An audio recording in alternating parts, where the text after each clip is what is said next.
Hello and welcome. I'm Dr. Adam Dorsey, a psychologist in Silicon Valley, and I am the host of Super Psyched, a podcast dedicated to supercharging your life. Each episode contains fun, high-quality interviews with experts looking at psychology from all angles.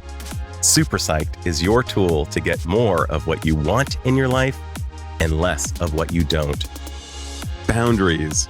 We all have trouble with them at times. And for some of us, we are so unaware of our role and how people treat us that we may go our entire lives not really living by our own rules or even expressing what's important to us. Here to shed light on taking back our lives through boundary setting is Nancy Levin, a master coach and best-selling author of several books, including her latest, Setting Boundaries Will Set You Free. Dr. Christiane Northrup has said this book could save your life. In addition to her writing, Nancy served as the event director at Hay House for over a decade and now runs Levin Life Coach Academy. Nancy offers in-depth coaching and training programs designed to support clients in making themselves a priority and setting boundaries that stick. So listen in as Nancy and I have an energetic, entertaining, and user-friendly conversation on reclaiming your life through boundary setting. Nancy Levin, welcome to Super Psyched. Thank you. I'm so happy to be here with you. It's already a blast. Nancy, first of all, congratulations on having written such a great book on boundary setting. I have found boundary setting personally to be really challenging, and virtually everyone who comes into my office describes problems that originate in poor boundary setting. And you've given us straightforward advice on how to honor yourself and create a life of freedom and authenticity. I'm wondering if you could explain what boundaries are and what they are not. Yes. So I define boundaries as the limits that we set for ourselves around what we will or will not do, will or will not tolerate, and will or will not accept. So our boundaries are very personal. And my boundaries are always first and foremost between me and me, even if they involve another person. And this is something that's really critical to remember. So one of the biggest myths about boundaries is that we have this idea that other people are crossing our boundaries. Right. I hear it all the time from clients, right? Mm-hmm. He or she, they are crossing my boundaries. The truth of the matter is that if our boundaries are being crossed, we are the one who's crossing them. And it really is like a revolutionary way to look at it, because we tend to want to go into the place of blame and victim. But if we're willing to really own that our boundaries are ours to hold and to respect and to honor, instead of expecting someone else to do that for us, it puts us into the seat of responsibility and empowerment. That's absolutely brilliant. It's such a common misconception that they are trouncing on my boundaries when in fact I was complicit. Exactly. And so from there, it's also, you said what are boundaries and what boundaries are not. So boundaries are not about wanting someone else to change. Mm-hmm. Boundaries are not about someone else's behavior. Boundaries are really the clear-cut distinction of what's okay and not okay for us and what we're going to do to take care of ourselves. So our boundary includes a self-honoring and self-care action. Right. And I'm just wondering, what is the number one issue with boundaries as you see? Where do people suffer the most? What I would say is that a reason people don't set boundaries is they don't know what to say. Right.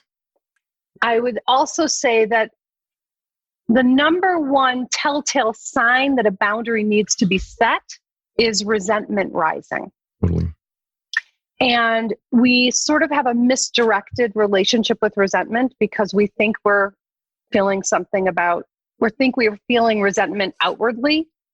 But again, it's really about the fact that we haven't put our money where our mouth is. We haven't stood our ground. Totally. And I'm wondering if know thyself is the primary issue, like just Of not course. knowing. Yeah. And so often when I begin this work with clients, we have to really go all the way back to being able to locate ourselves. Right.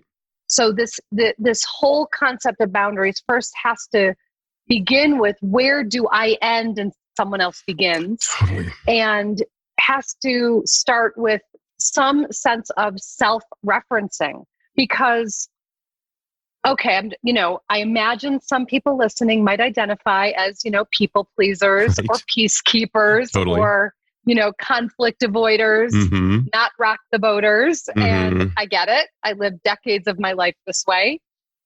And so we're used to living other referenced. We're used to being in the constant state of, what do they think? What do they need? What do they feel? What do they want? And so in order to begin accessing our own boundaries, our own limits, we have to turn the conversation inward. What do I want? What do I think? What do I feel? And that can be really, really challenging and confronting for someone who has consistently put others first. You're getting back to you and your story. It's so compelling. There were times that you described the evolution of your relationship with boundary setting. And at times it was hilarious, like with Wayne Dyer's suitcase. At times it was infuriating, like with your ex. And I was just wondering if you could share about how you became such a boundary, as you call it, a boundary badass. Yeah. So, of course, it's the old, we teach what we need to learn. Right. And I lived boundaryless for over 4 decades of my life. And I prided myself on having no boundaries, because I really also prided myself on the way that I was, it was really my goal to be Superwoman. It was really my goal to not ever let you see me sweat, to project an image of perfection to the world, to really manage the perception of others so that I was giving you the lens that I wanted you to see me through. And what happens when we're crafting this persona is, we basically make any kind of true intimacy and connection impossible. Right.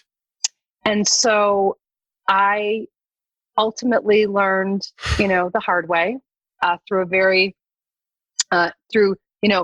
ultimately through my marriage blowing up and disintegrating, and my role in that, and understanding that I had really essentially lost all sense of myself, because I thought that the goal was, as many women do, especially, disowning selfish, giving to everyone else, finding my worth and value in what I do, achieve, and produce and give.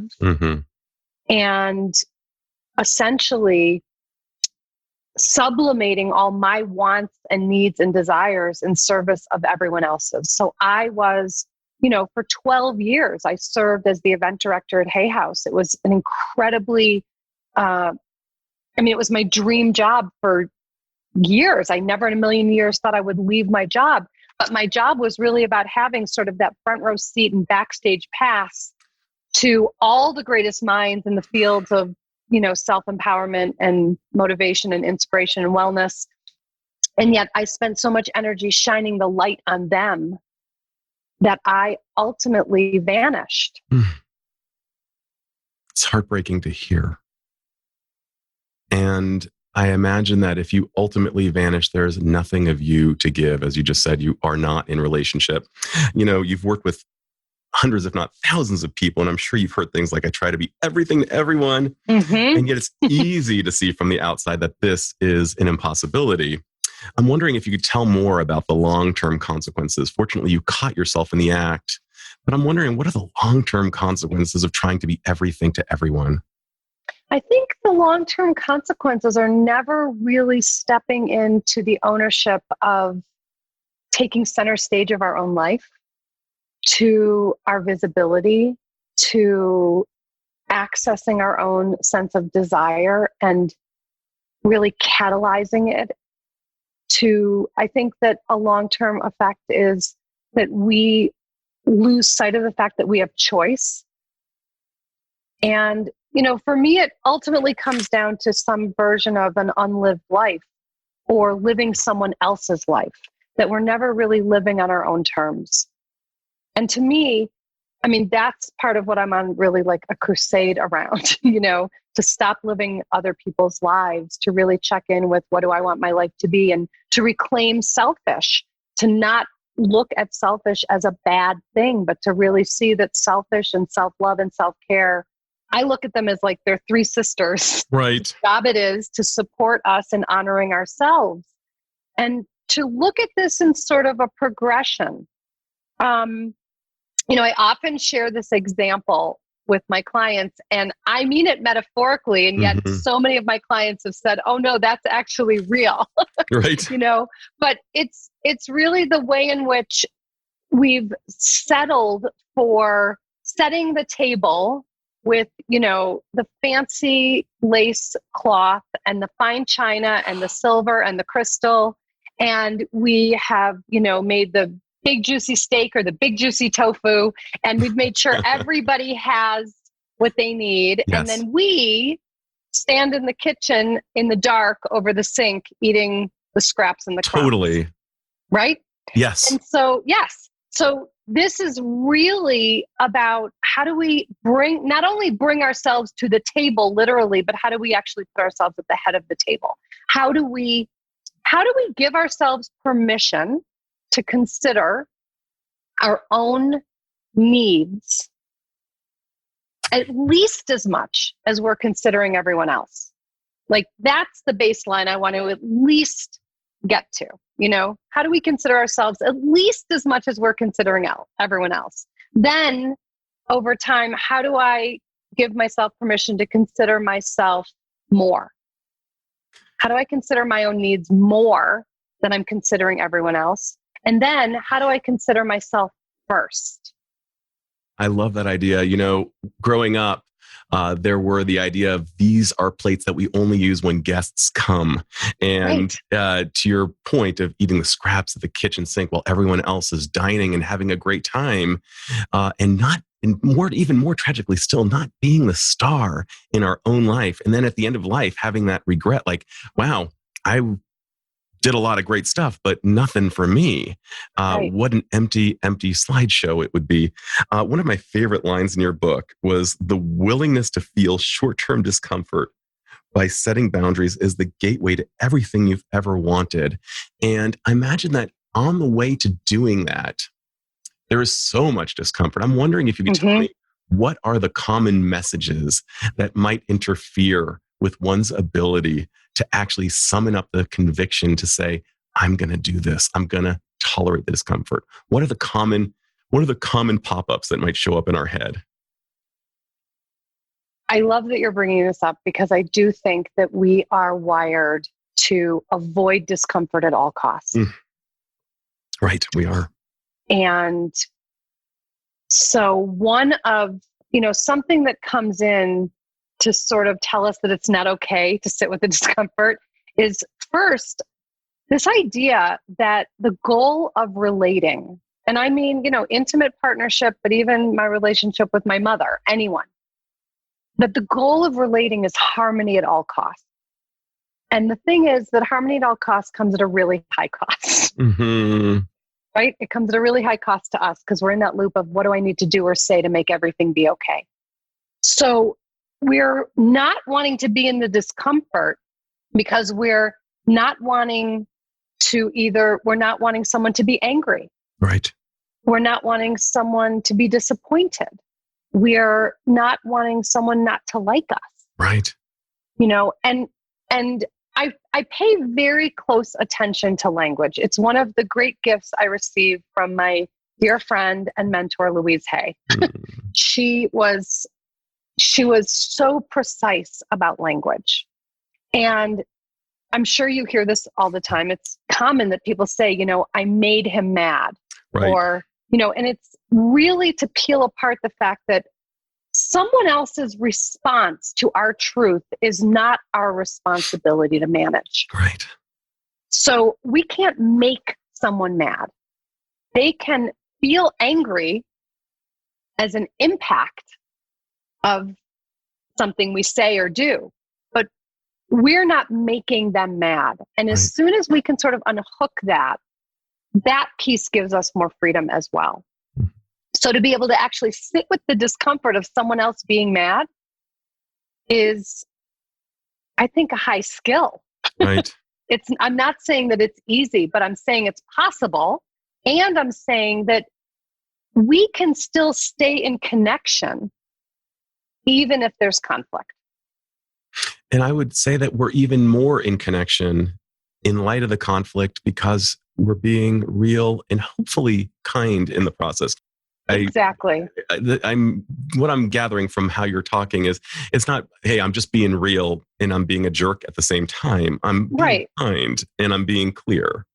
Is that what you're also getting at? Yes, because to dismantle this idea that, setting boundaries makes me a bitch, or setting boundary, that you have to be mean in setting boundaries, or that boundaries are about confrontation, where, most people relate to boundaries as some kind of restriction or constriction or deprivation.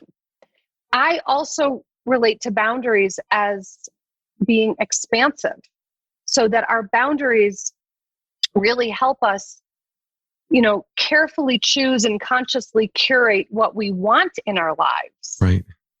And so from there, all of this can be done with grace and love. It does not need to be done in the place of confrontation or in the place of fear or in the place of, antagonizing.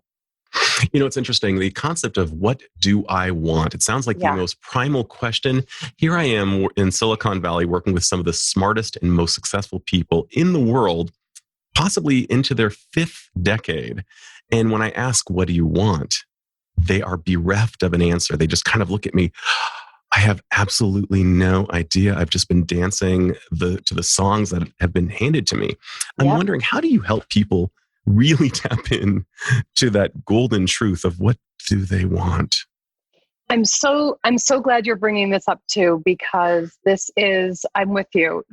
So many clients are just, like a deer in the headlight when the question comes in to really access what do I want, and will deflect to answering the question from someone else's perspective or what someone else wants, Totally. So to even just keep the attention here can be so confronting. You're pointing at your heart. Yes, thank you. Sorry. Here in ourselves, at home in our heart and at home inside of us. So that, I think that a lot of the work I do in my coaching is to actually remind my client to redirect their attention, taking it off of someone outside and bringing it back to themselves, so that they can start small with even just accessing some non-negotiables, even if they're small, but something that connects, that is self-connecting. So even if it's, meditation or journaling or a walk or a bath or whatever it might, or dancing, whatever it might be, to even start small with what's a way that you can begin to start accessing a part of you so that you can start giving yourself what you need. Because the longer we go without giving ourselves what we need, the more likely we're going to blame everyone else in our lives for the fact that we are going without. Right. And can you say what it sounds like when people probably know what it sounds like, but what does it sound like when people blame other people? Yeah. Just like whether it's, it's so-and-so's fault, totally. Or, we go right into, you don't let me, or, any kind of language where we're basically taking the responsibility off of ourselves. And so anything we can do to really claim without asking for permission or approval. So anything we can say about, I'm taking this time, or I'm doing this, or I want this, or I need this. And anything we can do for ourselves to begin meeting those needs. There's such a tragedy, and I would say it's at epidemic rates, where people are walking around on autopilot, just going with what they know, even using their Saturdays and Sundays, their days off, not really tapping into, hey, what do I want to do? And sometimes if their spouse is more clear, they just kind of what I call consent and resent. They do it, but they don't really want to do it. And there's toxicity in the relationship. There's toxicity to self. And I love the idea of people cultivating a better path between their head and their heart. We now know that there are neurons present in the heart, as you mentioned. And in your book, which, by the way, I'm just going to reiterate, I loved, and I will be giving out so regularly to the people I see, because I think it will address so much of what people need to hear. You just were so clear and so practical, just as you're being right now. Oh my goodness. Thank you. You're very welcome. I'm just thinking that so many of us have locked up hearts, and it takes so many probably thwacks to just access the data in there. What would be your recommendation to people who are trying to get in touch with what they want, but are having so much trouble getting there? You mentioned visualization is one, taking a bath is another. Does it require repeated effort? Is it something that often... Yeah, I mean, it is a practice. And so it can even begin with my favorite word, which is no. So, if anyone listening is like me, you likely have had a history of what I call the knee-jerk yes. Yeah. So a direct request is made and we just say yes. Of course. And so we say yes for many reasons. We say yes because we don't want someone else to be disappointed or angry. We say yes because we feel a responsibility or an obligation. We say yes because we want to be the hero and, the rescuer and the saver. We want to be the one and the only one. We say yes for all these reasons. Right. And I'm here to encourage us to only say yes when it's a desire, not when it's for all those other reasons. So I will often have my clients do an exercise where in a week's time, any request that comes in, they have two choices. One is they can say no right out of the gate. And if they're not ready to say no, they simply say, I'll let you know tomorrow. So we have to build in the space, because in order to move out of that addiction, essentially, of the knee-jerk yes, we have to be able to build in some space to consider, what's my intention and motivation in saying yes? Is this a deep desire?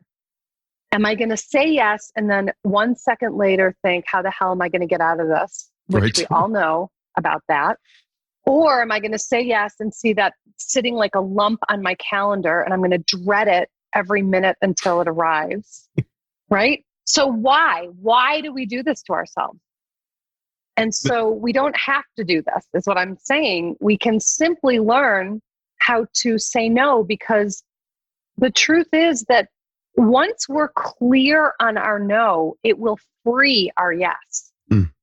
And we'll be able to really stand in the truth of our yes. This kind of loops back to what you were saying before about the way that we communicate. I look at even saying no as a way that we are, and saying no is another activation of a boundary.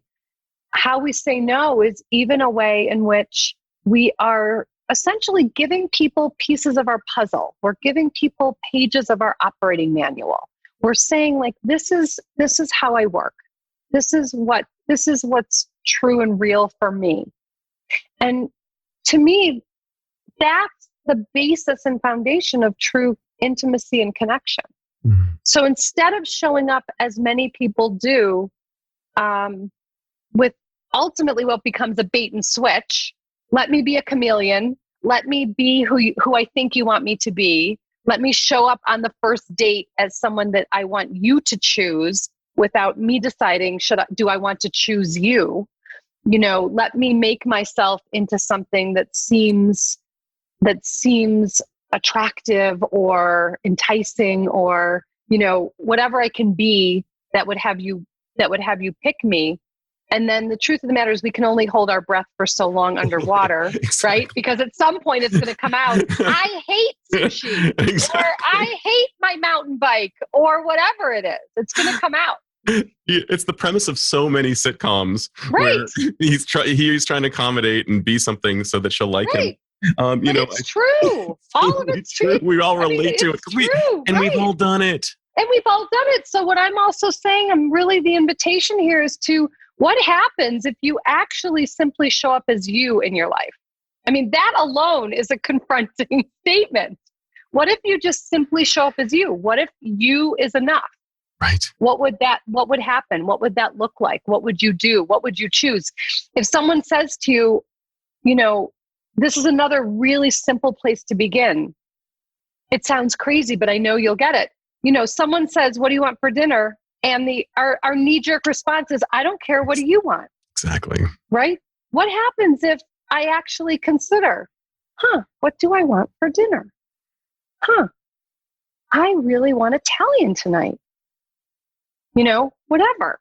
Mm-hmm. Instead of just acquiescing, instead of, like you said, the consent and resent, what happens if I'm really willing to name what I want? And we have to tolerate, like, maybe they're not in the mood for Italian and maybe they'll be mad afterwards for my having chosen this. I'm thinking as you're talking about this is a really great geeky quote that I'm going to paraphrase. It comes from British psychoanalyst Donald Winnicott. And he basically said psychological health can be shown when you are able to share yourself with another and when you're able to take in another entirely to yourself. And I think that upload and download is the very premise of your book. You also even talk about what you called a full body yes, which I think is a great idea. Like, instead of that's not something that you necessarily have to sleep on. And you also talked about something that I found so hilarious and so brilliant, and I'm going to be quoting it only at a time. I'm excited to know. a guilt quotient, so to speak. Like, if you're not feeling guilty regularly enough, you're probably not doing your job. Can you talk about that? Yeah, I can. This is something else that I'm really passionate about because I hear it all the time. Probably the two biggest things I hear are, well, isn't this selfish what you're talking about? And I'm like, yeah. And, and then, I feel so guilty. And in this context, I look at guilt as being the indication that you're on the right track. Right. I look at guilt as being the signal that you are taking care of and honoring yourself. So if you feel guilt, listen, guilt is sort of a habit, and the way we relate to guilt is a habit. Right. And guilt itself doesn't need to retain this feeling of being something bad. It's simply just here to give us a sense of awareness. So if we feel guilty taking care of ourselves, if we feel guilty making ourselves a priority in our own life, it just means, hey, that we're doing something different. We're making a different choice. It feels uncomfortable and we're going to survive the discomfort.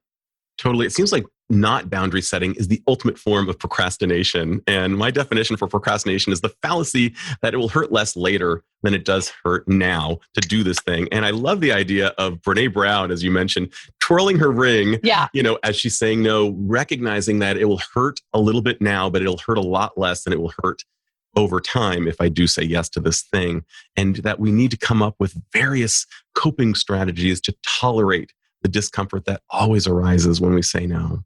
Yeah, because I call this, I think I call it this in one of my other books, but I call this sort of, we take the easy way out choices that are going to bite us in the ass in the end. We do what we think is easy in the moment, but we're really just prolonging the pain. So it is about, can I just be in the short-term discomfort to avoid the long-term resentment? Can I share you one of my terms? I call it a love letter to my future self. I'm going to write myself a love letter that I'll get a few weeks from now, and I'll open it up and say, oh my gosh, 2 weeks ago me was awesome. Thank you, 2 weeks ago me. I love that. For success. Yeah, I love that. Right on. Yeah, that's so cool. Hey, we're in the midst of COVID, obviously. Yes, we are. It is. And God willing that people will be listening to this long after COVID is just a wacky memory. But this is a really tough time. The average worker may be afraid to speak up, set boundaries for the fear of consequences that could be dire. What would your advice be for someone who's feeling insecure, but feeling walked all over at work? I've been coaching a lot of people around this lately, coaching people to actually go, people who've been told they need to come back to the workplace and they don't feel safe. Mm-hmm. And been coaching people around having conversations with HR or having conversations with their managers. And, I do think that this is sort of a very heightened time. Now more than ever, we have to use our own discernment. And we have to really check in with ourselves about what's okay and what's not okay, even if there's a different expectation coming from the outside. We have to weigh the consequences. There will always be consequences to setting a boundary and not setting a boundary. So we have to be willing to weigh both sides. And in some cases, yes, their consequences might be dire, but I'm also willing to say, because I've seen it firsthand, that the consequences aren't necessarily as dire as we make them out to be. Meaning, I've coached clients who were convinced they'd be fired if they didn't actually go back to the workplace. They had a conversation with HR and they were able to make an arrangement for them that they stayed home. So part of it is being willing to actually use your voice, be willing to stand in what is true for you, not backing down out of fear. And again, weighing the options. Is it worth me, if it is a dire consequence, is it worth me risking my life to stay in this job, for example? Which I have actually heard people say. Yeah. And there has to be a weighing there. But what the piece I'm really wanting to bring in and hit home is do this consciously. Don't do it just because everybody else is going back to work and you're the only one who doesn't feel safe, or everyone else is getting together without a mask and you want to wear a mask, whatever it might be. Believe me, I've, seen it across the board. This is a time more than ever to consider what works for you, what doesn't, and stand in your truth. Everyone in the world could magically have better boundaries. What do you think the world would look like, both for the individual as well as for society at large? As you said that, I literally just got this, sort of deep, calming, relaxation feeling in my chest, because to me, the first answer that pops in my head is just honesty. We would be able to relate to each other with honesty, with truth, and we would be able to have more meaning in our lives because we're not hiding. That's so brilliant. And it's as if trust would be increased because we would know that the others aren't hiding who they are. Right. We'd know where we stand with each other. We'd know where someone else stands on, with us and on whatever concept or content. And the crazy thing is, what this is making me think about is that, we're all, I do believe that we ultimately think we have to hide some part of ourselves to be loved and accepted. Totally. I think we have to hide some aspect of ourselves, or we have to hide some skeleton in the closet secret. Whatever that thing is that, oh my God, if they knew this about me, they wouldn't love me or accept me. So we all have some version of that. And then right next to that, we have this deep longing to be loved for the truth of who we are. And somehow we still are not reconciling on a global scale that in order to be loved for the truth of who we are, we need to actually reveal the truth of who we are. And so I do think that if we're all living in this place where we're and what I say in the book too is, it gets to a point that setting boundaries becomes a way of life. So it's no longer like we're setting boundaries. We're just living authentically and openly and honestly and truthfully. And so to me, that's the benefit. Then we're all living without hiding. Nancy, I just can't thank you enough for sharing your wisdom with my listeners. I loved your book. It is so delightful that the person writing the book and the person I met today felt the same. I That might be one of the greatest compliments I could ever receive. Thank you. Well, thanks again, Nancy. My pleasure. Thank you. This is Dr. Adam Dorsey thanking you for listening to Super Psyched. If you know anyone who might like it or who might benefit from listening, share it. And if you like the episode, please hit subscribe.